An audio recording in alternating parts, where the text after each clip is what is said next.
Hello friends. आज मैं आपको बताने जा रही हूँ कि क्लिफ सेंटेंसेस कैसे बनते हैं और इनका इंग्लिश ग्रामर में क्या यूज़ होता है। सबसे पहले तो ये जान लें कि ये एक सेंटेंस स्ट्रक्चर का ही एक फॉर्म है जिसको हम क्लिफ सेंटेंसेस कहते हैं। और ये हम यूज़ क्यों करते हैं, ये हम स्पेशल किसी पार्ट को एम्फसाइज करने के लिए इसका यूज़ करते हैं। अब अगर हम इसके डेफिनेशन पर जाते हैं तो हम डेफिनेशन में कह सकते हैं कि a clipped sentences is a complex sentences that is used to focus on a particular part of a sentence for emphasis। Means किसी भी सेंटेंस के पार्ट को जोड़ देने के लिए जब हम किसी भी सेंटेंस को बनाते हैं तो उसको हम क्लिप सेंटेंसेस कहते हैं। अब ये क्लिप सेंटेंसेस एज सच इसका स्ट्रक्चर क्या होता है, तो हम पहले तो ये जान लें कि हमारे तीन टाइप के होते हैं, यानी कि there are three types of in your cleft sentences. अब जो पहला पार्ट है वो पार्ट जो है वो इट से बनता है। किससे बनता है? इट से बनता है। अब इसका स्ट्रक्चर कैसा होगा ये समझते हैं। स्ट्रक्चर जो है वो इट के साथ प्लस बी। बी क्या है? इट इज अ इजेमार और the was word plus emphasized word and exactly next क्या आपका आएगा? नेक्स्ट आपका दैट या हु या फिर हुम, जो भी आपको लग रहा है अकॉर्डिंग टू सेंटेंस आप उसका यूज करेंगे and plus rest of sentences. यानी कि जब हम स्ट्रक्चर इसका फाइंड कर रहे हैं तो पहला मैंने आपको स्ट्रक्चर बताया, ये इट से स्टार्ट होगा। किससे स्टार्ट होगा? इट से स्टार्ट होगा।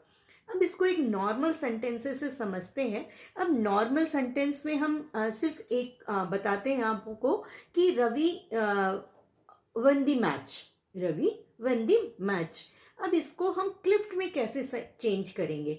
अब यहाँ पे बात किसकी हो रही है? इस सेंटेंस में बात हो रही है रवि की। तो हम इसमें कॉम्प्लेक्स में कन्वर्ट करेंगे और कॉम्प्लेक्स में कन्वर्ट करने के लिए किस वर्ड को एम्फसाइज करेंगे? रवि को एम्फसाइज करेंगे। और रवि को एम्फसाइज करने के बाद इस सेंटेंसेस का जो मीनिंग या स्ट्रक्चर आएगा वो कैसा आएगा? इट से स्टार्ट होगा। और इट से स्टार्ट करने के लिए इसको हम कह सकते हैं it was Ravi who win the prize और the who win the match, है ना। अब यहाँ पे हमने पहला नॉर्मल सेंटेंस क्या बोला था?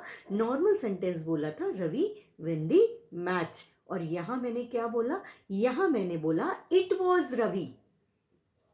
It was Ravi who win the match, है ना। अब एक और सेंटेंस से आपको समझाने की कोशिश करती हूँ। दूसरा सेंटेंस में हम कह सकते हैं आई नीड हेल्प। एक बड़ा ही सिंपल और नॉर्मल सेंटेंस है, आई नीड हेल्प। अब बात अगर किसकी हो रही है? यहाँ पे बात हो रही है हेल्प की। अब इसको हम अगर सिंपल सेंटेंस को कॉम्प्लेक्स या फिर क्लिफ्ट सेंटेंस में चेंज करेंगे तब हम कैसे कहेंगे? क्लिफ्ट सेंटेंसेस में चेंज करने के लिए हम कहेंगे it is help. It is help that I need. किसकी हम किसको हमने एम्फसाइज किया? किस वर्ड को एम्फसाइज किया? हेल्प वर्ड को एम्फसाइज किया, है ना। चलिए एक और सेंटेंस आपको बताते हैं। She met him yesterday. बड़ा ही नॉर्मल और कॉमन का सम सेंटेंस है, हमारा पास्ट टेंस से रिलेटेड है। अब पास्ट टेंस से रिलेटेड है तो हमारा जो बी वर्ड बनेगा वो भी हमारा पास्ट से रिलेटेड बनेगा। तो हम यहाँ पे क्या करेंगे? It was yesterday. It was yesterday that she met him. ठीक है। तो अभी हमने क्लिफ्ट सेंटेंसेस को एक नॉर्मल सेंटेंस से क्लिफ्ट में चेंज कैसे किया जाता है ये बताया है। अब ये सारे सेंटेंसेस अगर आपने गौर किया होगा ना तो ये सारे सेंटेंस मैंने इट से स्टार्ट करे हैं। किससे स्टार्ट करे हैं? इट से स्टार्ट करे हैं। अब हमने तो आपको बताया है कि हमारे पास थ्री टाइप के क्लिफ्ट सेंटेंसेस होते हैं। तो जो पहला टाइप है वो हमारा क्या है? इट से स्टार्ट होने वाला सेंटेंस है। क्या इसका कौन सा टाइप है? जिसमें हम इट से स्टार्ट करते हैं। अब दूसरे अगर हम वर्ड के या दूसरे क्लिफ्ट सेंटेंसेस के टाइप की बात करते हैं तो यहाँ पे जो वर्ड है वो व्हाट से स्टार्ट होता है। किससे स्टार्ट होता है? व्हाट से स्टार्ट होता है। अब इसको भी हम एक सेंटेंस से समझ लेते हैं। अब सेंटेंस से समझने के लिए सबसे पहले इसका स्ट्रक्चर फॉर्म देखते हैं। स्ट्रक्चर फॉर्म क्या आएगा? इसका स्ट्रक्चर बनेगा what plus clause plus be plus emphasized part. हम आपने पहले वाले सेंटेंस में देखा है, यहाँ जब हम क्लॉज में चेंज कर रहे हैं ना, तो पहले वाले सेंटेंस में भी हम कॉम्प्लेक्स सेंटेंसेस बना रहे हैं। और कॉम्प्लेक्स सेंटेंसेस क्या है? That is relate to your clause. हमने क्लॉज में चेंज किया और दो पार्ट में कन्वर्ट किया। ठीक वैसे ही इस सेंटेंसेस को भी हम क्या करेंगे, एक नॉर्मल सेंटेंसेस समझने की कोशिश करते हैं। और नॉर्मल सेंटेंस में हम कहते हैं आई वॉन्ट अ ब्रेक।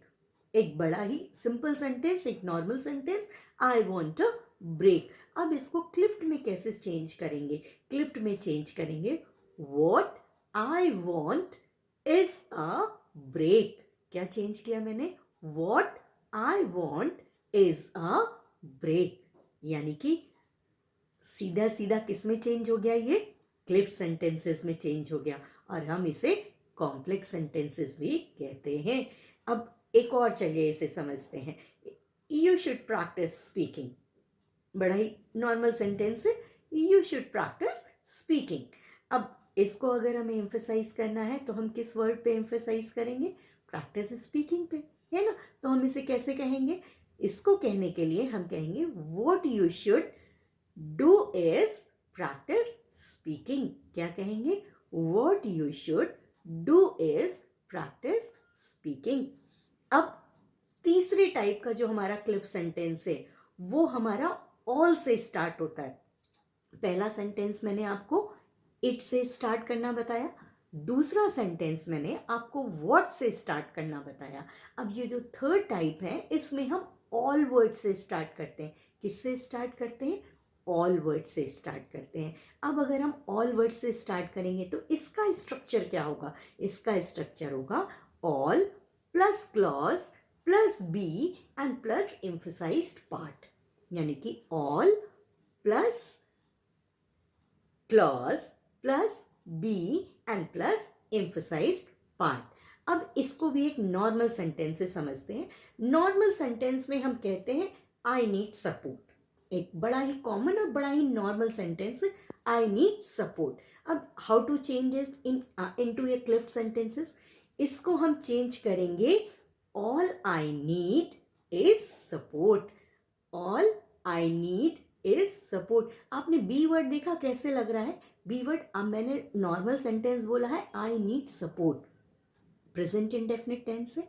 और प्रेजेंट इंडेफिनिट टेंस को जब हम चेंज करेंगे तो इज एम आर का यूज करेंगे। वहीं जब हमारा पास्ट टेंस होगा तब हम वहां पे वॉज वर्ड का यूज करेंगे। ठीक है, तो अभी हमने यहाँ पे बोला I need support. Emphasize sentence हम, या हमारा क्लिफ सेंटेंसेस क्या बना? क्लिफ सेंटेंसेस बना all I need is support. क्या सब बना?